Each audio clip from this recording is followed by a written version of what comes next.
Okay, hello everybody. It's your boy again, Shady Shade, one and only. And today, guys, we are back again. We are very back. So, guys, I'm sure by now you must have heard of the rape gang inquiry. I've heard about this report for years. People have been arguing about it. Journalists talked about it. Politicians talked about it. Ordinary people even talked about it. People online have been talking about it, and right now, guys, it is out. Yes, it is very out, and we want to hear from the people at the center of it. So we're going to check out the victim story. So guys, let's read it together. It is very long, but to save our time, first let's check out the victim story. Okay, and then we can check out the other stories, and I will leave the link in the description for those of you that want to find the inquiry for yourselves to read. Okay, without saying too much, guys, let's jump straight to action and check this one out. Okay, I hear that it might just be gory, so be ready for this. All right, be ready for this. I'm not sure I'm ready for this. Okay. All right, guys, let's do this. Okay, so I've got it out here. This is a victim story. So going straight to action, it says there are thousands of survivors who could have provided evidence to our inquiry team. Below is a summary of some of the testimony provided by our brave witnesses who spoke at the inquiry hearings. Some of the witnesses have to remain anonymous for their own safety. Wow, this is serious. They have to remain anonymous. Chloe. Throughout her early childhood, Chloe was popular at school, performed well academically, and enjoyed an active social life. Although her parents separated when she was young, her parents separated. When she was young, she describes her early upbringing as relatively stable. Following the separation, full custody of Chloe and her older brother was awarded to their father despite his alcoholism. Okay. Her mother, on the other hand, was often absent from her life and became homeless following the separation. Oh, that's tough. Really tough. Chloe recalls a generally secure and supportive home environment under the care of her father. However, following his sudden death just before her 10th birthday, she moved in with her mother and her mother's new husband, a man she describes as a... No way. She describes the man as a PDF by whom she was sexually abused. Chloe's mother caught her husband assaulting Chloe on many occasions but did little to stop it. On one occasion, Chloe's mother caught her husband in the shower with Chloe, and instead of intervening, she closed the door and walked out. Is it? How can a mother do that? Anyway, let's carry on. At this time, Chloe was 10 years old. The abuse soon escalated to... okay. Now, Chloe's stepfather supplied her with alcohol and cigarettes to keep her quiet, and she began smoking cannabis. Around the same time, Chloe started truanting and spending time in the local town center with a friend unsupervised.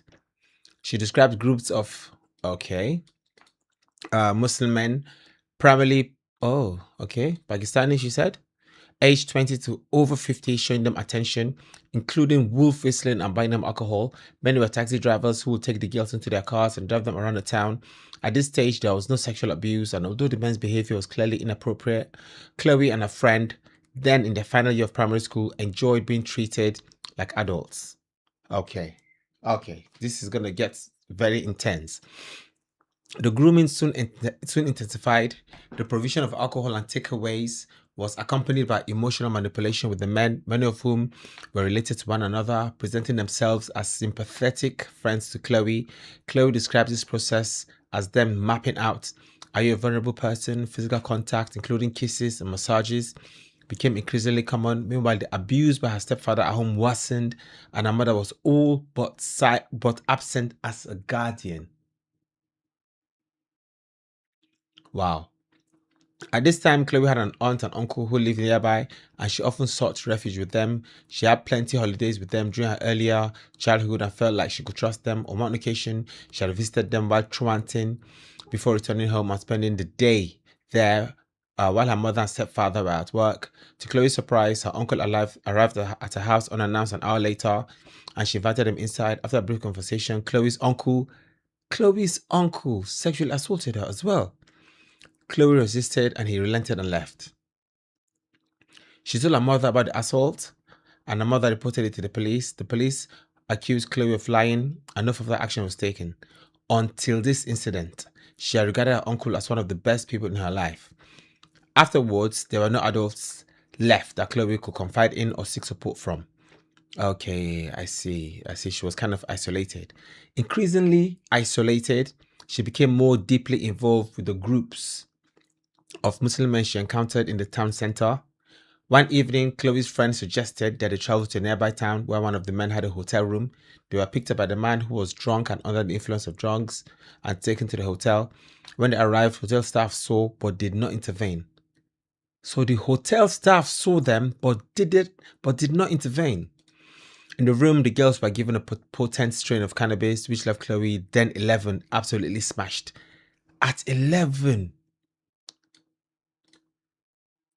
Chloe's friend was taken into another room by a group of men, and Chloe was groped by the man who remained. Chloe resisted and he hit her.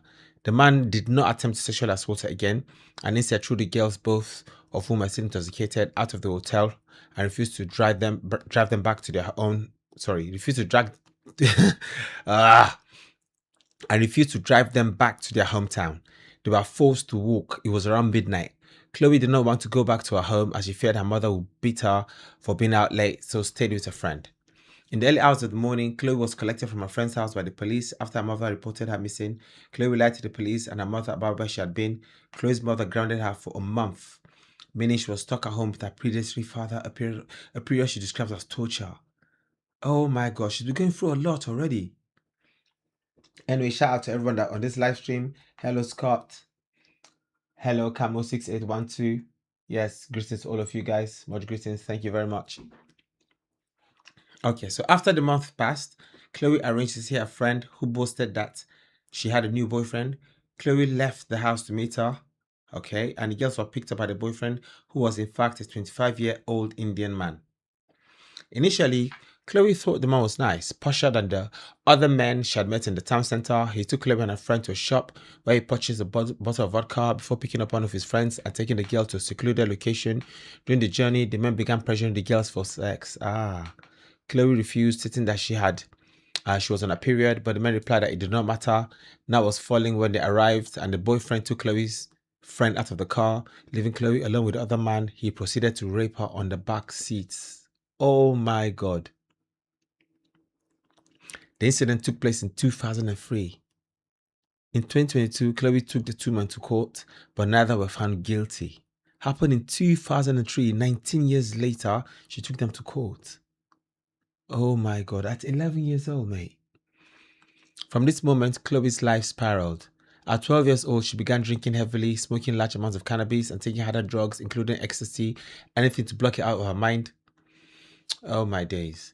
She would drink before school just to get through the day, and her attendance dropped significantly. She and her friend would spend school hours in the town center, walking around until somebody picked them up in a car, somebody bought them alcohol, and somebody gave them drugs. There were times when Chloe would be missing for up to 3 days, during which time she was passed between taxis, drugged, abused, and raped. In every case, the perpetrators were Muslims and primarily Pakistani. On one occasion, Chloe was abducted by an abuser who was driving drunk and taken to a graveyard. He gave Chloe, still 12 years old, whiskey before forcing himself on her and raping her. He withdrew before ejaculation and forced the empty whiskey bottle into...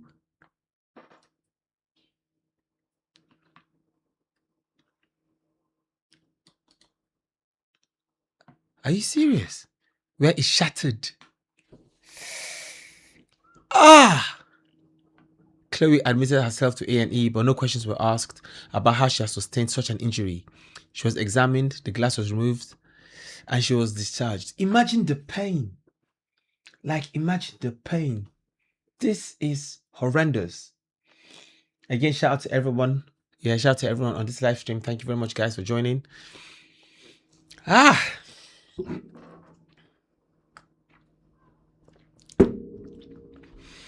Chloe was questioned by police due to her absence on a number of occasions. Each time she was asked where she had been, who she had been with, and what she had been doing. She replied that she had been having sex with adult males in cars. Rather than opening an investigation and pursuing abusers, the police dismissed Chloe as a prostitute. At 12, they asked her whether she was consenting to the sexual activity, and despite Chloe telling them that she did not know the definition of the word consent, they reported that she had been. The police found Chloe as well as other missing children in cars with the gang members on multiple occasions, but let the gang members go without so much as questioning them. On one occasion, Chloe was in the town center and was identified as a missing child by a police officer who questioned where she had been. Chloe told this police officer about the full extent of the abuse, and the response of the police officer was that nothing could be done and Chloe was let go. In response to her truancy and deteriorating behavior, the school regularly placed Chloe in isolation and compelled her to attend additional after-school classes every day. This did little to improve her emotional state, and she continued to spend time with a friend and a friend's boyfriend. This went on for a number of years. The boyfriend would supply the girls with alcohol and drugs, as well as introducing them to his friends, who were exclusively South Asian men. On one occasion, he took the girls to his place of work, a Texas factory, where he raped Chloe. Following this incident, Chloe stopped spending time with the friend who up until this point had accompanied her through her exploitation. Oh my days. Guys, I'm not even sure I can continue reading this. Yeah, I don't think I can continue because this this is traumatic. Like, even for me right now, as I'm reading it, is very traumatic. See how graphic this is. By this time, Chloe had become so accustomed to a lifestyle of spending time with the Muslim gangs that she continued to do so without her friend. On one occasion, following another late return home, her mother grounded her for 2 months. Fearing further abuse from her stepfather, Chloe walked to a nearby social services office while her mother was at work and reported him. Chloe was interviewed by the social workers about the abuse, after which her mother and stepfather were arrested and questioned. Both denied that the abuse was taking place and were released without charge. Chloe made further appeals to social services and was eventually removed from the house and placed in foster care. She lives with a couple who cared for her for several other foster children, and though she found them snobby and judgmental, found some semblance of stability with them, but it did not last long. She was still living in the same town, so when she went into the town center, as she often did both alone and with the foster carers, the Muslim gangs would recognize and stagger her. She remained at the same school, and because she now lived further away, the foster carers paid for taxis to take her there. She would ask the taxi drivers to drop her near the school, and rather than attending, would walk to one of the neighborhoods where the Muslim gangs spent their time. The gangs would take her into their taxis, ply her with drugs and alcohol, and sexually abuse her. Around the age of 13, all of this was before she was 13. Around the age of 13, Chloe disclosed to social services that she was being sexually abused by gangs of Muslim men. In response, social services did not intervene, but rather talked to Chloe about contraception and sexual health. One social worker started regularly taking Chloe to a sexual health center where she was diagnosed with chlamydia in her throat. And, her private part, gonorrhea, genital warts, and pelvic inflammatory disease. Neither the social workers nor the clinic staff questioned or reported this. The police were aware of Chloe's activities, but instead of targeting those responsible for abuse, they routinely failed to question them, let alone pursue further action. When Chloe was found in cars and houses with them, Chloe was soon moved to a different foster placement with a far more protective carer. On one occasion, a gang came to the foster home search for Chloe, and the carer fought them in the street to protect her.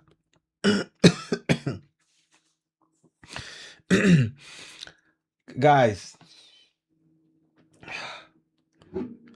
I'm not sure I can continue this. To be honest, I'm not sure I can continue this. Yeah, for me, I blame the authorities for this. The authorities failed her. Okay, let's see if we can finish this one, because I'm not sure I can read any more of this, because now in my mind I'll be seeing visions of this. Okay, it's beginning to bother me. Like, oh God. Around the time Chloe turned 14, A social worker approached her about her ongoing sexual exploitation. This was one of the first times this had happened, and Chloe was relieved that her abuse was finally being addressed. However, rather than offering a solution, the social worker instead told Chloe that the producers of Emmerdale were looking for a young actress to play a victim of child sexual exploitation and asked whether she would be interested in auditioning for the role given her experience. Following this exchange, Chloe, upset, angry, and in a state of disbelief, ran away from the foster home and after being abducted by a Muslim gang, was missing for 6 months. Over this period, she was trafficked across the length and breadth of Britain.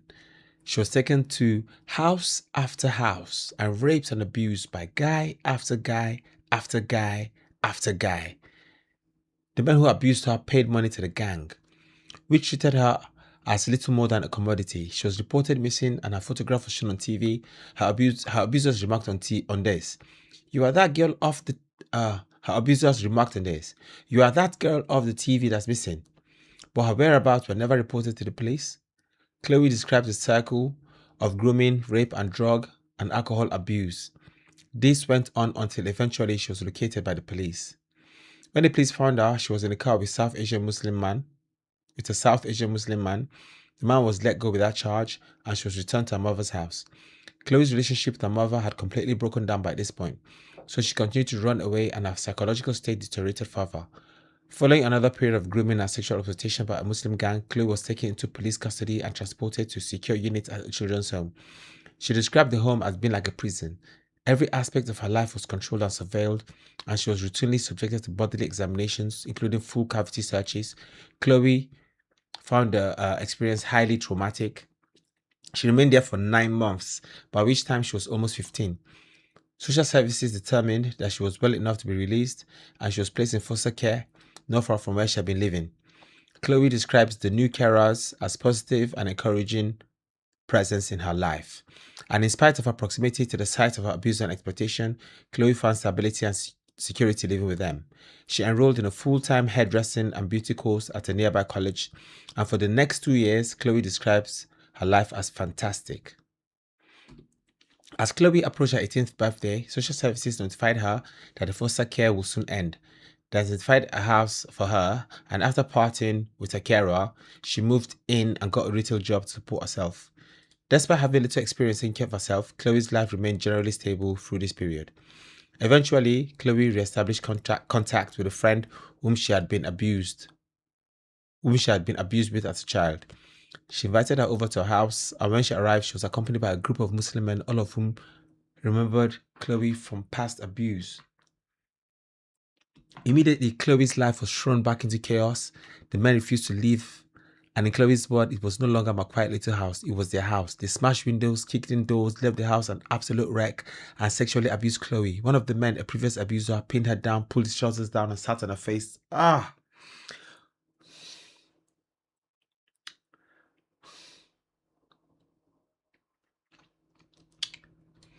Chloe returned to drugs and alcohol to cope. Though she was still working in retail, her ability to work was rapidly declining. During one shift, one of her colleagues, someone she was friends with, jokingly pinched her bottom. Chloe, traumatized by the years of abuse, punched him in the face in the middle of the shop. She was brought before management and tried to argue her case, but was fired. Left with no income, Chloe spiraled further. The Muslim gang was still occupying her house and was nowhere else to go. With nowhere else to go and no ability to remove them, she remained there with them. They routinely drugged, abused, and raped her, including with objects, including soft drink cans, keys, and a baseball bat. This is twisted, isn't it? Before long, they started to pay her bills to consolidate their presence in her home. On a number of occasions, they brought young children into Chloe's home to abuse. Oh my days! I'm not sure I can carry on. Honestly, I don't think I can carry on reading this.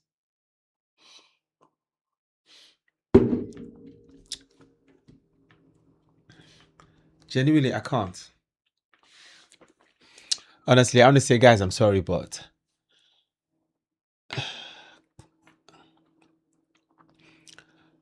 okay. Okay, let's try again. Let's push and see how far we can go, because I don't think I can continue. Before long, they started to pay her bills to consolidate their presence in her home. On a number of occasions, they brought young children into Chloe's house to abuse them. Chloe recalls a number of occasions when boys under the age of 18 from the Muslim community were pressured and bullied by their older friends and relatives into raping her. Chloe was forced to commit crimes, including insurance fraud and the holding of drugs. On one occasion, she contacted the police to report an assault that was taking place in the house, and when they arrived, Chloe was threatened with arrest rather than the gang members, as the property was registered in her name. One evening, an associate of the gang from a neighboring town arrived at the house, a notorious sex trafficker. He soon began taking Chloe to bars and nightclubs in the surrounding area.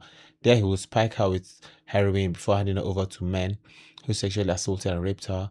Chloe became addicted to opiates and her health deteriorated rapidly. She became anorexic, weighing just 5 stone at the age of 18. The use of heroin was a method of control by the gang, as it left her with no ability to defend herself physically. Her daily existence became a relentless cycle of rape, exploitation, and violence. Eventually, a social worker visited Chloe and was shocked by both her appearance and the conditions in which she was living. Concerned for her welfare, she took Chloe to an addiction clinic where tests revealed an extremely high concentration of opiates in her system. Chloe was prescribed medication to manage her opioid dependency and gradually weaned herself off the drugs. Around this time, Chloe reconnected with a childhood friend, and their friendship soon developed into a romantic relationship. Her boyfriend became aware of the ongoing abuse and with the help of his father, paid off Chloe's remaining rent and moved her out of her squalid house. Chloe moved in with him, after which she got another job in retail.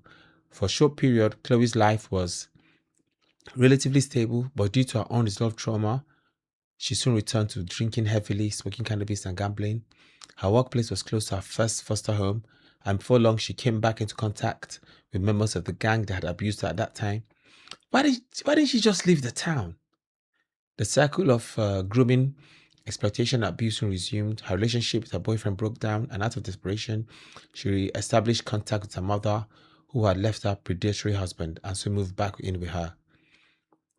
One night, Chloe was out with members of the gang and drinking heavily. Upon her return to her mother's house, her mother reported her to the police. The police arrested Chloe while she was changing into her pajamas, and she was taken to the police station drunk and half naked. She was kept in a cell until 2 a.m. the following morning, at which point she was released. They did not provide her with any clothes or transportation back to her mother's house. She tried to contact her ex-boyfriend, but he did not respond.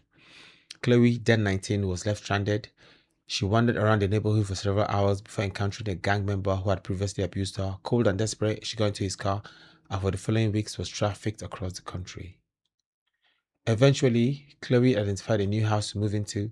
Despite their dysfunctional relationship, her mother agreed to sign a rental agreement as Chloe's guarantor, as Chloe, then without income, knew she would not be able to afford the rent. After she moved in, she became aware of the fact that she was the only white British person in her neighborhood. Every other resident was South Asian. As a result, the gang discovered where she was living and once again treated her house as if it was their own. The cycle of abuse continued and Chloe's emotional state deteriorated significantly. Chloe was taken to hospital after a suicide attempt, and while there, she discovered that she was pregnant. The father of the child, a Pakistani Muslim illegal immigrant, moved into Chloe's home. Chloe was subsequently coerced into converting to Islam and forced into marriage, both to legitimize the pregnancy in the eyes of her abuser and to assist him in securing a visa. Chloe's behavior became tightly controlled. She was forced to wear a hijab. She was prohibited from looking out the windows of her home. And if she misbehaved in the eyes of her husband, he would beat her black and blue, something that happened every day.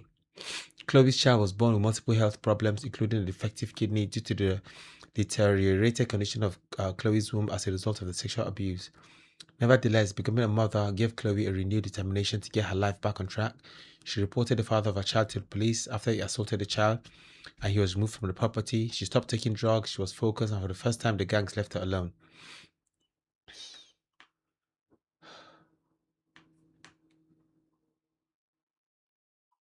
One evening, she went out with a friend who lived across the road. Chloe, now a mother, did not drink heavily, but her friend became heavily intoxicated. A group of Asian men started speaking to them and offered to take Chloe and her friend home. Chloe was suspicious of them, but for the sake of her friend, agreed. Instead of taking them home, however, they were taken to a hotel. Chloe, who was not drunk, protested and encouraged her friend, who was paralytic, to live with her. Chloe warned her friend about what she had suspected was going to happen, but her friend refused to leave. Chloe, thinking of her daughter and seeking to protect herself, reluctantly left without her. The following day, Chloe's friend told Chloe that she had been raped by the men. This incident represented a turning point in Chloe's life. She decided that she needed to leave her town for good and get as far away from these Asian men as possible. By chance, she reconnected on Facebook with a man she had known in her early childhood, an old colleague of her mother, who she describes as one of the only adult men in my life who never harmed me or treated me badly. She told him about everything she had been through and her desire to leave.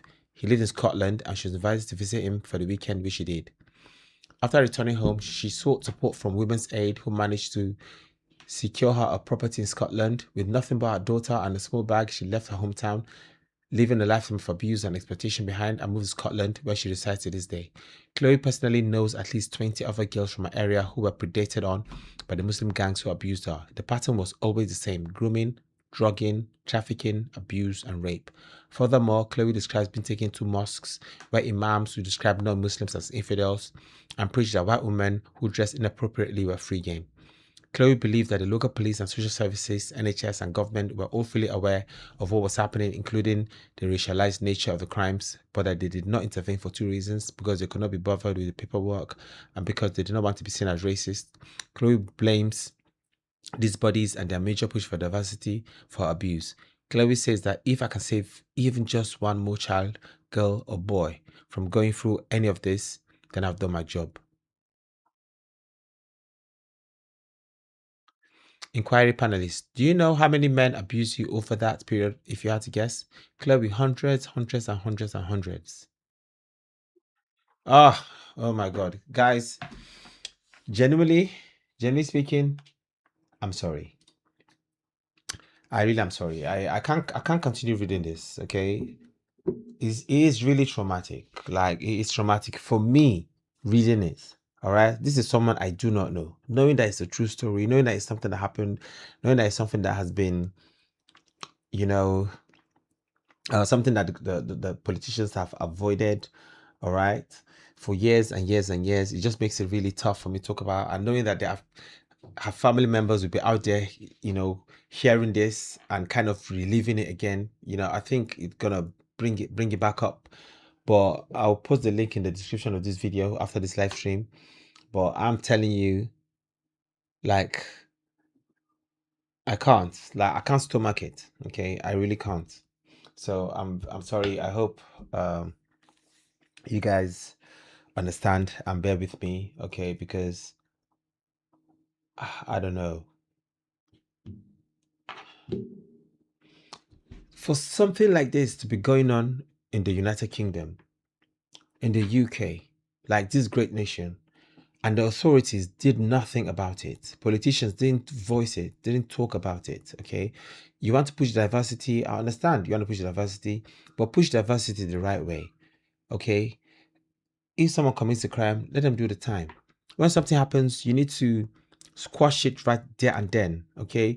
You don't treat symptoms.